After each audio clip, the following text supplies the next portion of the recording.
My name is Amy, a 27-year-old office worker. I just got married half a year ago. I met my husband James at a barbecue party thrown by a couple of colleagues at work. At that party, a colleague had invited her female friends from work, and her boyfriend gathered his friends from college days. Looking back, it seems like it was a setup as a place to meet new people. My family is quite strict. My dad is a company president and enforced strict discipline since I was a child. I even had a curfew until high school. I had never been to parties before and felt shy in large gatherings, especially around many men. That day, I mostly talked with the female friends of my colleague. James was the first one who approached me. Amy, the meat here is ready. You haven't eaten much, have you? Don't be shy here. He said this with a smile, creating an easy-to-talk atmosphere, and we quickly hit it off. Thanks to James, who was great at livening things up, I naturally joined the group and had such a fun day that time flew by.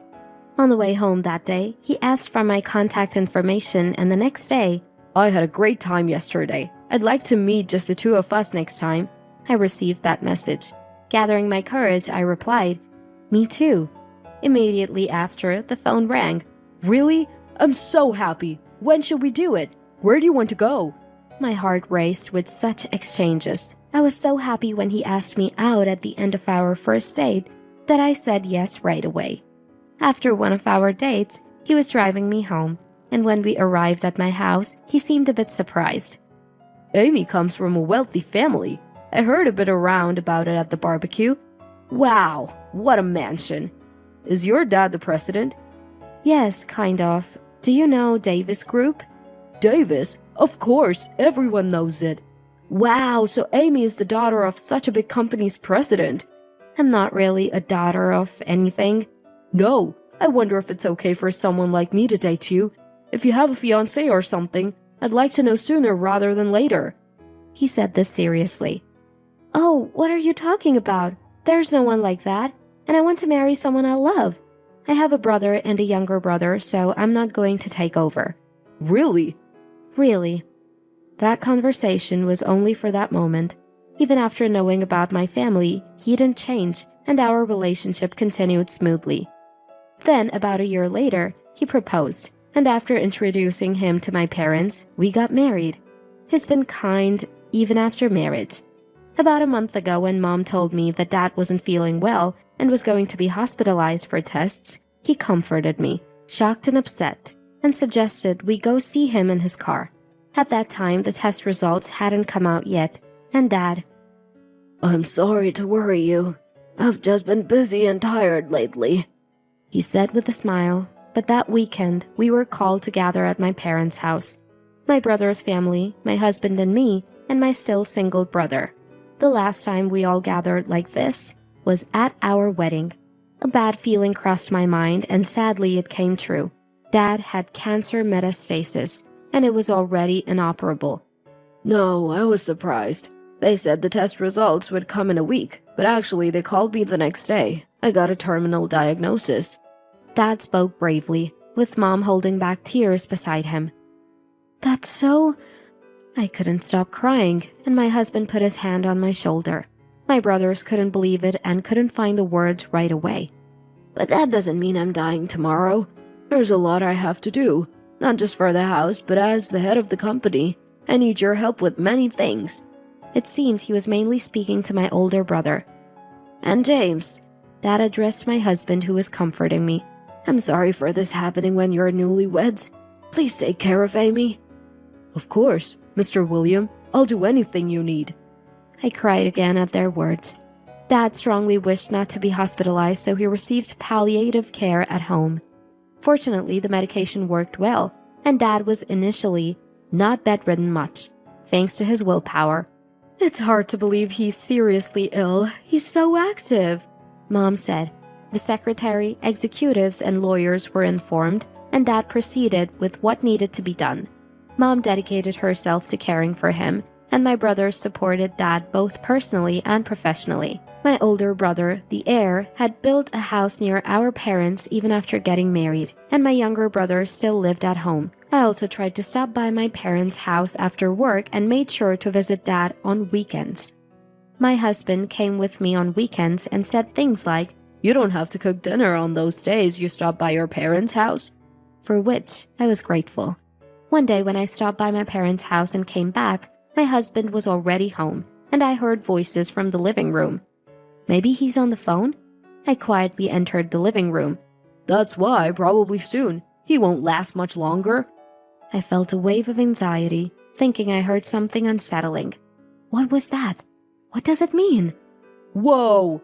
My husband, startled by my sudden entrance, quickly hung up the phone. "You're back! Welcome home!" I'm home. Hey, who are you talking to just now? What were you talking about? It wasn't about Dad, was it? "What are you saying? Of course not. I was just talking to a friend about a game. Remember that gamer guy?" But I thought I heard something about not lasting long. "That's about the game. He's in a tournament and having a tough time. Something about his opponent running out of items and it's getting risky." Oh, I see. Sorry, I thought you were talking about Dad and got really scared. "Amy." My husband gently grasped my shoulder.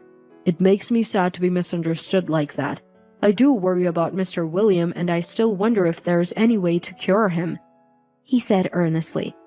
That's true. Sorry, James. You're always so kind. I just visited Dad and I guess I was feeling down. I haven't been eating much lately. "I see.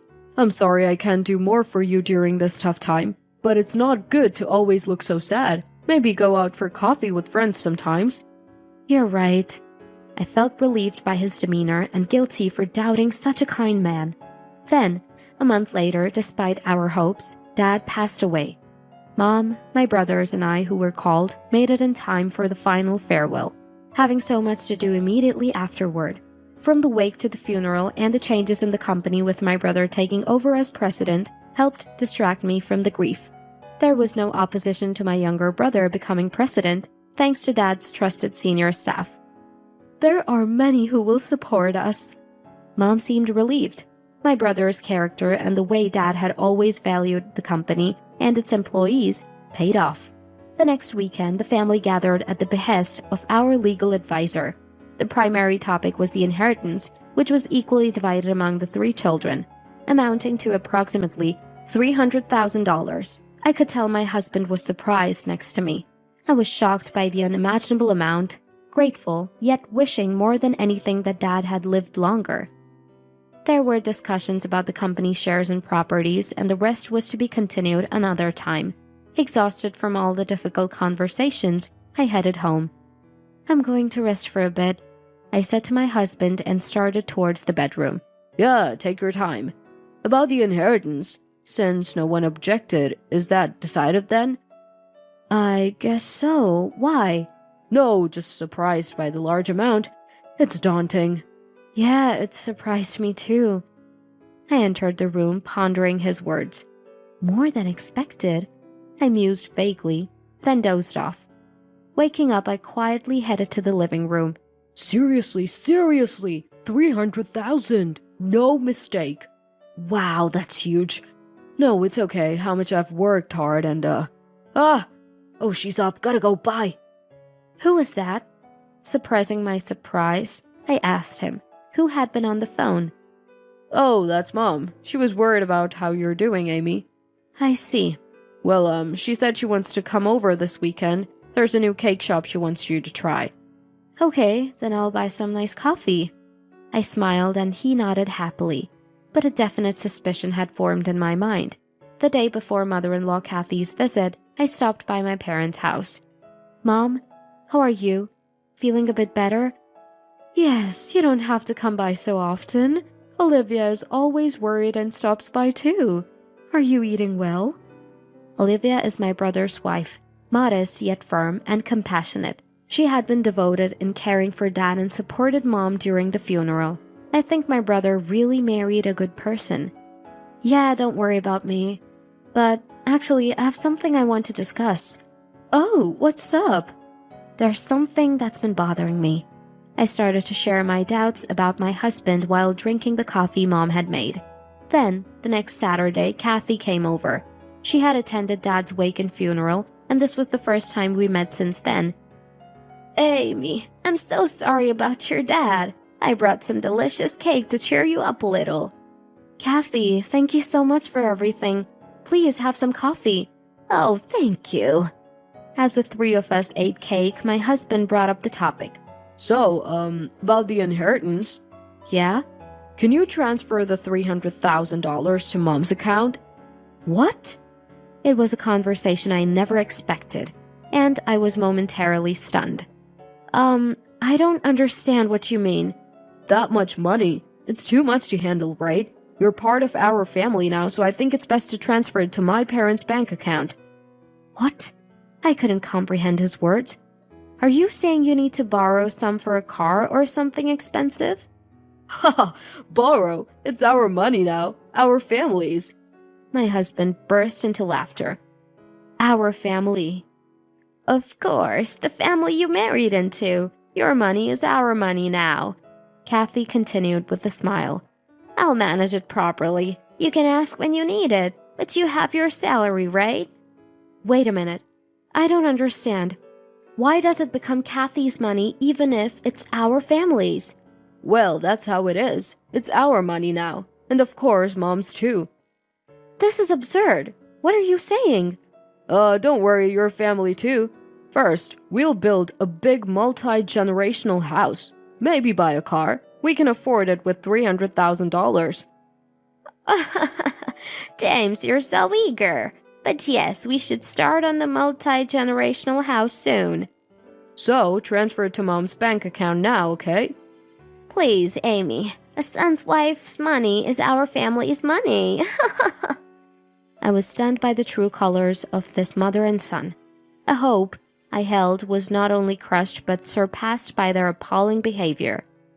James, did you marry me for my family's wealth? Huh? I really do love you. It's just that you're a wealthy heiress, Amy. Huh. When I heard you were an heiress and found out about the big company, I decided to marry you right away. That's right. I welcomed it too. James has always cherished you. Cherished me for my family's wealth? Don't make such a scary face. Once you are married, you're part of the husband's family, so it's natural to hand over the wealth, right? Lucky he got sick so soon. I was shocked. I thought we'd get a lot in the future, but never expected him to go to heaven so soon. What a terrible thing to say. You were hoping for Dad to pass away? I couldn't stop trembling. He got cancer on his own. If he can't be saved, it can't be helped. We just prayed for him to be at peace soon. Yes, it's better for him to pass away quickly and leave the inheritance to his children. That's what Dad would have wanted. James had always seemed to cherish me. So when I heard those unbelievable words on the phone, I thought it was a misunderstanding. It was all an act, I realized. Looking back, I had a seed of doubt. But I thought it was natural to be excited about marrying into a wealthy family and expecting some luxuries. But this was beyond that. Unforgivable. These despicable people. Containing my rising anger, I said, First of all, the money hasn't even been deposited into my bank account yet. It will take about another week for the procedures. I can't transfer it. Said. What a shame. I thought it had already been deposited. Hurry it up, will you? Well, Amy seems to understand our point. Once the money is in, just give it to me and leave the rest to me. Yeah, I'll give you Mom's bank account details later so you can transfer it right away. Saying this, my husband, whom I no longer wanted to call as such, James, tried to put his arm around me. I slipped away from his grasp and managed to stay calm. Please come back next week. When I said that, Kathy replied, Okay, I will. And she left with a smile. Then the day came. The day to let this despicable, greedy mother and son know what they deserve. As soon as they entered the house and sat down, Kathy immediately started talking. Amy, did you get the $300,000? Did you transfer it to my bank account yet? Let's go out for steaks tonight to celebrate. Oh, that's great. With $300,000 coming in, I'll treat you tonight, James. They were both in a good mood. Naturally, since they think they're about to get $300,000, unaware that everything is about to be turned upside down. Then, I have something to report, I said, smiling calmly. I've completed the renunciation of inheritance. What?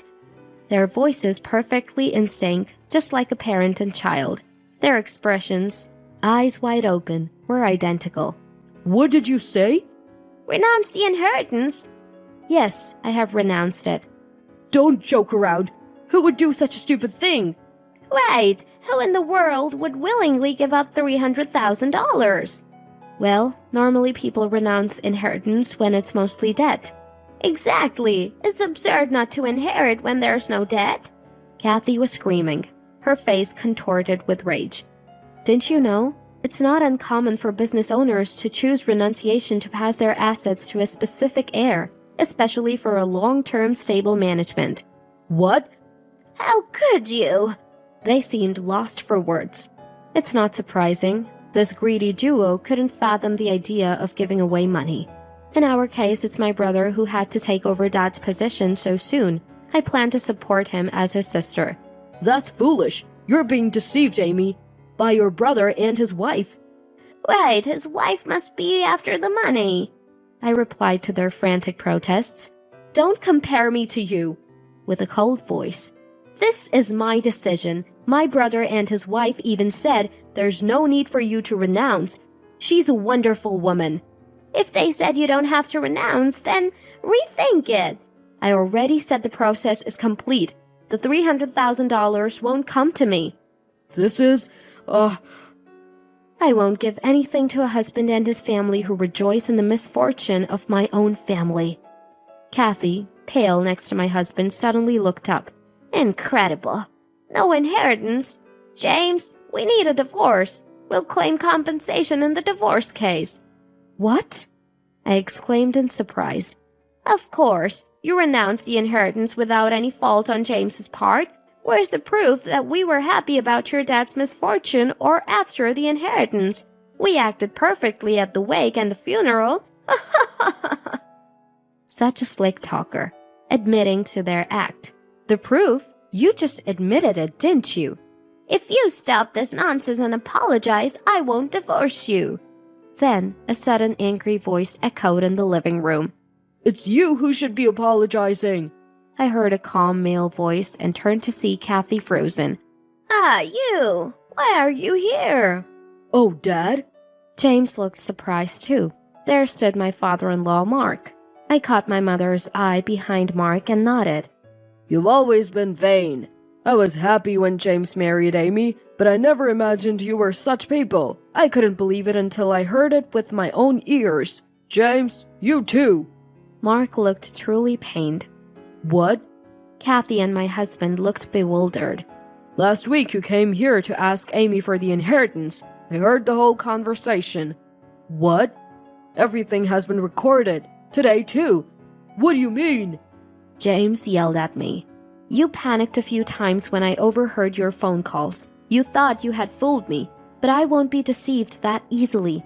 When Kathy said she was coming, I set my mobile phone to record mode just in case. Indeed, the day before Kathy's visit, I stopped by my parents' house and consulted with my mom and our lawyer. Mom was shocked. Such a thing is unthinkable.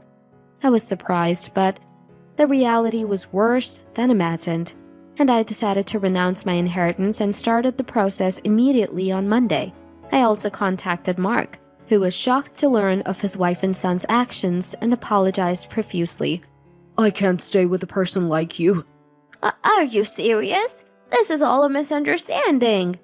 William was a humble man with great humanity, despite being the president of a company. I was proud to be his family and friend, but now I'm deeply ashamed and sorry. Mark deeply apologized to me. Amy, I'm truly sorry. You can divorce immediately, and I won't allow any nonsense about compensation in the divorce case. Hey, Dad! Shut up! Don't say another word, you disgrace! If you have a complaint, let's show today's and the other day's recordings to your colleagues and all our relatives. Ah! Mark stole the final cool moment. But it's okay. When I talked with my mom, Mark genuinely cried, regretting Dad's loss. To James and Kathy, who stood with their mouths open, unable to speak, I said, "That's how it is. Please leave." A month later, James and I divorced. The news spread through the couple who introduced us, and James lost his friends. He was also transferred to a small sales office far away. James's parents divorced too. Kathy, who had freely spent Mark's money on brands and dining, had no choice but to agree to the divorce when asked to return the money she had spent. Couldn't she have offered to work part-time and not divorce? Her refusal to mend her ways and reconcile with Mark shows Kathy's true character. Well, it's no longer my concern. Mark came to our house to apologize again and asked to visit Dad's grave on their anniversary of his death. Mom and I, of course, agreed. The inheritance I relinquished is being used as funds for the company. Mom, my brother, even my younger brother offered to share their inheritance or redistribute it, which made me laugh. Having such a family is enough for me. Dad, I wasn't wrong, was I? After moving out of the apartment I shared with James, I returned to my parents' house and spoke to my dad's portrait. It seemed like he smiled in the photo, and tears fell from my eyes.